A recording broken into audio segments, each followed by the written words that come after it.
એક તરફ સમગ્ર ગુજરાતમાં મેઘરાજા મન મૂકીને વરસી રહ્યા છે, ત્યારે બીજી તરફ દક્ષિણ પ્રયાગ તરીકે ઓળખાતા પ્રસિદ્ધ તીર્થધામ ચાંદોદ ખાતે વહેતી પાવની નર્મદા નદી ચોમાસામાં પણ સુખીભર જોવા મળી છે. સરદાર સરોવર ડેમમાંથી પાણીની જાવકમાં ઘટાડો અને ઉપરવાસમાં વરસાદ ખેંચાતા નર્મદાજી માત્ર એક પાતળી ધારા સ્વરૂપે વહી રહ્યા છે. 10 દિવસ અગાઉ છોટાઉદેપુર પંથકમાં પડેલા વરસાદને કારણે ઓરસંગ નદીના પાણી ભરાતા નર્મદામાં નવા નીર આવ્યા હતા, જેનાથી શ્રદ્ધાળુઓમાં ઉત્સાહ છવાયો હતો. પરંતુ ઉપરવાસમાં વરસાદ અટકી જતા અને ડેમમાંથી પાણી છોડવાનું ઘટાડી દેવામાં આવતા નવા નીર ઝડપથી ઓસરી ગયા. આ સ્થિતિને કારણે ચાંદોદના ઐતિહાસિક ઘાટો નજીક પાણીમાં ડૂબેલી રહેતી પથ્થરની પાટો અને રેતીના બેટ બહાર આવી ગયા છે. નદીમાં જળસ્તર ઘટતા અહીં પવિત્ર સ્નાન અને ધાર્મિક વિધિઓ માટે આવતા હજારો શ્રદ્ધાળુઓ નિરાશ થઈ ગયા છે. સૌથી વધુ માઠી અસર હોડી હંકારીને ગુજરાન ચલાવતા નાવિક શ્રમજીવીઓ પર પડી છે. પાણીના અભાવે હોડીઓ ચાલવવી અશક્ય બનતા તેમની રોજીરોટી પર સંકટ ઘેરાયું છે. ચોમાસાની ઋતુમાં જ નર્મદાજીની આવી દયનીય સ્થિતિ સર્જાતા તંત્ર દ્વારા તાકીદે યોગ્ય પગલાં લેવાય તેવી લોક માંગ ઉઠી છે. નર્મદે હર ચાણોદ એ દક્ષિણ પ્રયાગ તીર્થ છે.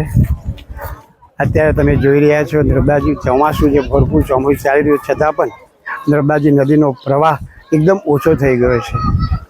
આ જોઈને આવનાર ભક્તજનો શ્રદ્ધાળુઓ કે જેઓ સ્નાન માટે સાદાદી કરવા માટે આવતા હોય છે એમને ઘણું જ દુઃખ થાય છે. ચાણોદ એ દક્ષિણ પ્રયાગ તીર્થ છે. અહીંયા નાવિક શ્રમજીવી નાવડી જેઓ હોડીવાળા છે એ લોકો તથા ગામના બ્રાહ્મણો અને આખું ગામ જે નર્મદાજીની ઉપર આધારિત છે. આ પ્રવાહ જોઈ અને દરેક શ્રદ્ધાળુઓને દુઃખ થાય છે. તો અમારી પ્રશાસનને એટલી જ વિનંતી છે કે આ ચોમાસામાં પણ નર્મદાજીનો પ્રવાહ ચાલુ રહે એટલું પાણી છોડવામાં આવે. અમે ભગવાન ઇન્દ્રને પણ પ્રાર્થના કરીએ છીએ કે ઢોર ઢાંખરને કારણે પણ થોડો વરસાદ પડે, ભગવાનની મહેરબાની થાય તો દરેક માણસને આનંદ થાય.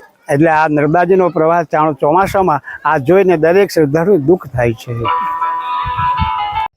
નર્મદે હર આજે દક્ષિણ પ્રયાગથી ચાણોદમાં છે આપણે. તો અહીંયા નર્મદાજીનો જે પ્રવાહ છે એ અષાઢ મહિનામાં ઘણો ઓછો છે. પ્રતિવર્ષની જેમ આ વર્ષે વરસાદ ઘણો ઓછો હોવાથી જે નર્મદાજીનું જળસ્તર છે તે અષાઢ મહિનામાં પણ ઘણું ઓછું છે. આજે 19/7/2026 છે. આજના જ દિવસે આજથી 13 વર્ષ પહેલાં 19/7/2013ના દિવસે અત્યારે જે નર્મદાજીની સપાટી છે તેના કરતાં પાણી 30થી 35 ફૂટ વધારે હતું, ઉપર હતું. તો નર્મદાજીનું જે મહત્ત્વ છે, નર્મદાજીની જે શોભા છે એ તેમના પાણીથી છે. તો પાણીનો જે પ્રવાહ છે એ વધતો રહે તો જેથી નર્મદાજીના કિનારે આવતા શ્રદ્ધાળુઓ, યાત્રાળુઓ તેમજ નાવિક શ્રમજીવી મંડળની જે લાગણી છે તે ન ડૂબાય. મારી ડેમના પ્રશાસનને અને ગવર્મેન્ટને પ્રાર્થના છે, વિનંતી છે કે નર્મદાજીનું જે પાણીનું સ્તર છે તે વધે, જેથી યાત્રાળુઓ અને શ્રદ્ધાળુઓને આનંદની લાગણી અનુભવાય.